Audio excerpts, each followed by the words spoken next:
Biology से संबंधित जितनी भी सारे क्वेश्चंस हैं जो कॉम्पिटिटिव एग्जाम्स में पूछे जाते हैं, हम लेक्चर बाय लेक्चर उसको कवर करेंगे। तो दोस्तों, ये फर्स्ट लेक्चर है और ज़्यादा समय हम नहीं लेना चाहते क्योंकि लॉन्ग वीडियो बनेगा। ये वीडियो हम इंग्लिश और हिंदी दोनों में आपको समझाएंगे।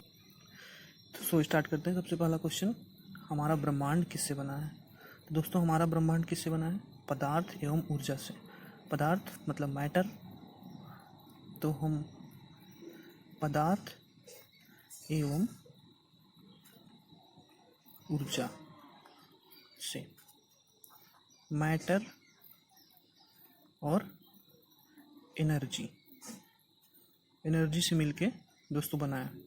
आदि वायुमंडल कैसा होता है? आदि वायुमंडल मतलब पुराना, जो सबसे पहला वायुमंडल था वो कैसा था हमारा? तो अपचायक था। अपचायक मतलब दोस्तों होता है कि रिड्यूसिंग वायुमंडल अपचायक है क्योंकि इसमें हाइड्रोजन के परमाणु संख्या में सबसे अधिक और सर्वाधिक क्रियाशील थे। हाइड्रोजन जो होते हैं ये इसलिए अपचायक हैं क्योंकि ये क्रियाशील थे। तो अपचायक क्या कहते हैं? रिड्यूसिंग। जीवन की उत्पत्ति सबसे पहले कहाँ हुई? तो दोस्तों सब जानते हैं, सागर में। सागर को आदि सागर भी कहते हैं क्योंकि पहले ये डिवाइड नहीं था, प्रशांत महासागर ये सब ऐसे कोई नाम नहीं था। तो सीधा हम लिखते हैं OCEAN है। स्पेलिंग याद रखिएगा। पृथ्वी के प्रारंभिक वातावरण का तापमान कितना था? तो दोस्तों, प्रारंभिक वातावरण का तापमान बहुत ही ज़्यादा था। आज तो हम लोग 40-45 में भी हाँफने लगते हैं। उस समय का टेम्परेचर जो है 3000 डिग्री सेंटीग्रेड से 6000 तक था। 6000 डिग्री सेंटीग्रेड पे। महाविस्फोटक सिद्धांत संबंधित है दोस्तों बिग बैंग थ्योरी, आपने सुना ही होगा, पूरा आप पढ़ भी सकते हैं। बिग बैंग थ्योरी जो होता है ये रिलेटेड थी ब्रह्मांड की उत्पत्ति से, मतलब ओरिजिन ऑफ हिंदी में बोल दे रहे हैं दोस्तों, आप लोग सुन लीजिएगा और इंग्लिश में लिख दे रहे हैं। ओरिजिन ऑफ द यूनिवर्स, ठीक है। जीवन की उत्पत्ति पुस्तक के लेखक कौन है? Who is the author of book origin of life? Origin of life दोस्तों ये हमारे ओपेरिन साहब जो हैं उनकी लिखी हुई पुस्तक है। उनका नाम है A.I. ओपेरिन। 1924 में 1924 में इन्होंने ये बुक लिखी थी, ठीक है। ये किस विज्ञानी को विज्ञान, जीव विज्ञान, जंतु विज्ञान तीनों का जनक माना जाता है? तो कौन से ऐसे साइंटिस्ट हैं जिनको जीव विज्ञान, जंतु विज्ञान और विज्ञान तीनों का जनक? तो ये हैं हमारे अरस्तु साहब। अरस्तु जी का नाम अगर कहीं भी आपको नहीं पता है तो ले सकते हैं क्योंकि इन्होंने बहुत सारी पुस्तकें लिखी हैं। इनका नाम इंग्लिश में भी लिख देते हैं, एरिस। स्पेलिंग इनकी बहुत ही ज़्यादा मिस्टेक होता है, तो ध्यान से, एरिस्टोल। ये क्वेश्चन पूछा जा चुका है UPSC में, RAS और RTS में पूछा गया था, ठीक है। इनका नाम याद रखिए। वनस्पति विज्ञान के जनक कौन है? थियोफ्रेस्टस। वनस्पति विज्ञान के जनक जो हैं थियोफ्रेस्टस हैं, ठीक है। और शरीर की संरचनात्मक एवं कार्यात्मक इकाई क्या है? तो दोस्तों, what is the structural and functional unit of body? तो ये होता है सेल। सेल जो है कोशिका, यही है। जीवन का भौतिक आधार प्रोटोप्लाज्म दोस्तों सेल में पाया जाता है। What is the physical basis of life? बहुत ही इंपॉर्टेंट क्वेश्चन है, प्रोटोप्लाज्म, ठीक है, याद रखिएगा। लघु रासायनिक उद्योगशालाओं की संज्ञा? What is the name of many chemical factories? तो दोस्तों ये जो है हमारा लिविंग सेल, मतलब जीवित कोशिका, लिविंग सेल, जीवित या फिर आप कहते हैं सजीव कोशिका। जीवाश्मिकी का जनक कौन है? Leonardo D Vinci.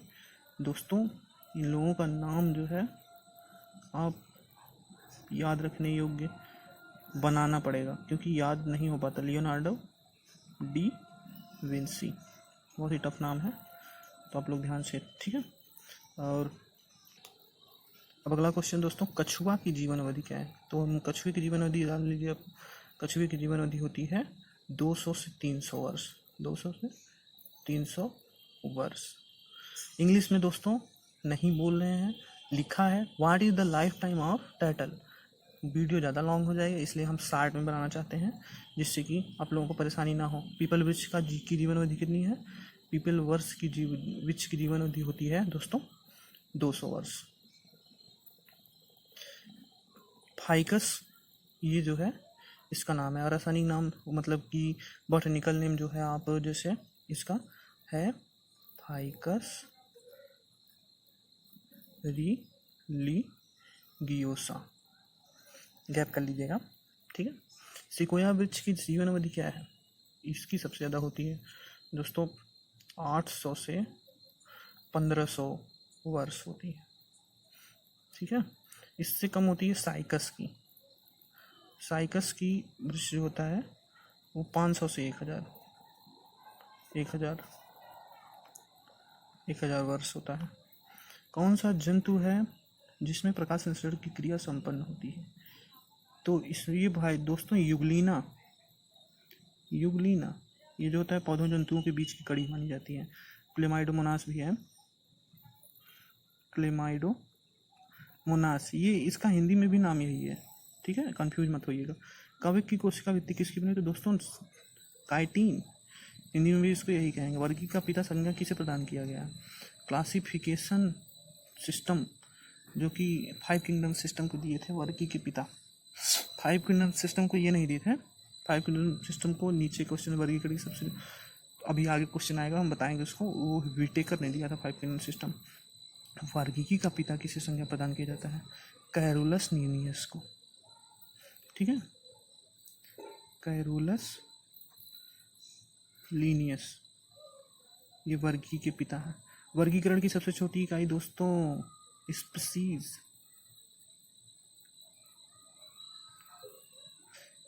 CIES मतलब जाति, ठीक है। अब अगला है 5 जगत प्रणाली, ठीक है दोस्तों। 5 किंगडम सिस्टम आ गया, इसको किसने दिया था? 5 किंगडम सिस्टम को विटेकर,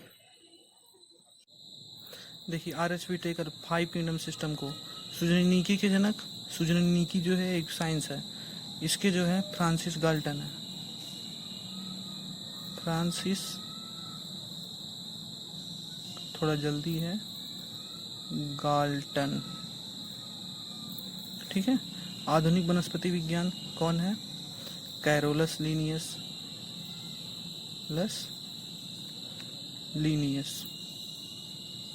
ठीक है। आनुवांशिकी के जनक कौन है? फादर ऑफ, भाई ये तो ग्रेगर जीजे मेंडल, ग्रेगर जॉन मेंडल, इनका पूरा नाम लिख लीजिएगा। जीवाणु विज्ञान के जनक कौन है? ल्यूवेनहॉक, एंटोनी वॉन ल्यूवेनहॉक,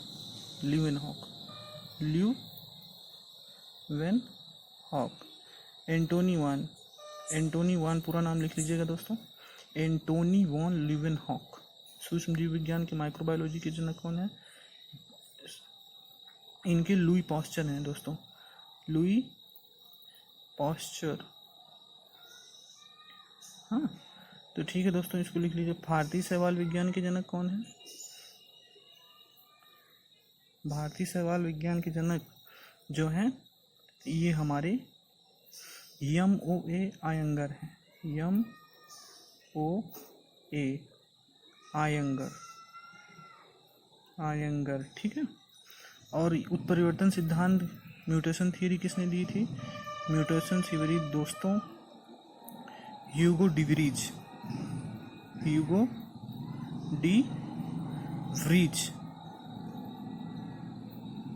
ठीक है। इनकी स्पेलिंग थोड़ा मिस्टेक होगी, तो दोस्तों हिंदी में ह्यूगो डी व्रीज आप जान लीजिए, नाम इनका इंग्लिश में भी वही है। कोशिका विज्ञान के जनक, फादर ऑफ साइटोलॉजी कौन है? Father of cytology Robert Hooke. आधुनिक अनुवंशिकी के जनक कौन है? TH मॉर्गन, ठीक है दोस्तों। आदि मानव तथा पौधों के मध्य संबंधों का अध्ययन, ये तो एथनोबॉटनी है। इसमें जो होता है कि हम पौधों और आदिमानव के बीच संबंध, मतलब आदिमानव पहले जो है औषधियों का प्रयोग करते थे। इथनोबॉटनी में औषधि रूपी पौधों का वर्णन किया जाता है, जैसे तुलसी वुलसी हो गया, ये सब जो होता है यूज होता है। तो दोस्तों ये वीडियो हमारा आज की इस टॉपिक पे आधारित था। टोटल 30 क्वेश्चन हमने कवर कराए हैं और ये लेक्चर फर्स्ट था, आप लोग भूलिएगा नहीं। इसमें अभी बहुत सारे लेक्चर्स बाकी हैं, हम पूरा वीडियो कवर कराएंगे और कोई भी क्वेश्चन हमसे छूटेगा नहीं। अगर आपको कहीं भी प्रॉब्लम है तो आप प्लीज़ हमें बताइए, और जो भी क्वेश्चन आपको लगते हैं कि ये क्वेश्चन पुराने हैं, हम घिसा पिटा रहे हैं, तो आप बताइए। और जो क्वेश्चन आपको ना समझ में आए वो भी बताइए, जो कुछ छूटा हो वो भी बताइए। दोस्तों हम आपकी जितनी भी प्रॉब्लम्स हैं बायोलॉजी से रिलेटेड बहुत सारे क्वेश्चन कवर कराएंगे, ठीक है। और आप हमारे चैनल को प्लीज़ सब्सक्राइब